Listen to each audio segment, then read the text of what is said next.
এই গাড়ির ড্রাইভার কে? জি আমি ম্যাডাম, বলেন। এত ছোট বয়সে কি কেউ ড্রাইভার হওয়া সম্ভব? ম্যাডাম, গরিব ঘরে জন্ম আমার, নুন আনতে পান্তা পুরাই।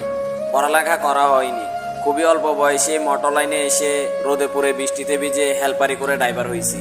আর পেটে খিদা থাকলে সবই সম্ভব। আচ্ছা, তোমার কে কে আছে?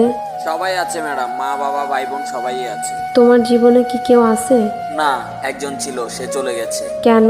প্রথম দোষ, পেশায় আমি ড্রাইভার। দ্বিতীয় দোষ, আমি গরিব। এমন কিছু অপরাধ দেখিয়ে সে কোনো এক প্রতিষ্ঠিত ছেলের জীবন সঙ্গী হয়ে গেছে।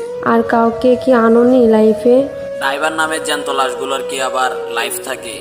পরিবারের মুখে হাসি আর ওই বেমান নারীর দেওয়া আঘাত সব মিলিয়ে এখনো যে বেঁচে আছি, এটাই তো অনেক। যাই হোক, আপনি কি? আপনি এত প্রশ্ন করতেছেন কেন? কেউ না, তবে কেউ হতে চাই, যদি একটু সুযোগ দেন। ড্রাইভারদের কষ্টের কথা শুনে হয়তোবা মায়া লাগতে পারে, কিন্তু কেউ কখনো তাদেরকে মন থেকে ভালোবাসতে পারে না। আমি বাসবো। এইটা আবেগ ম্যাডাম, বাস্তবতা না।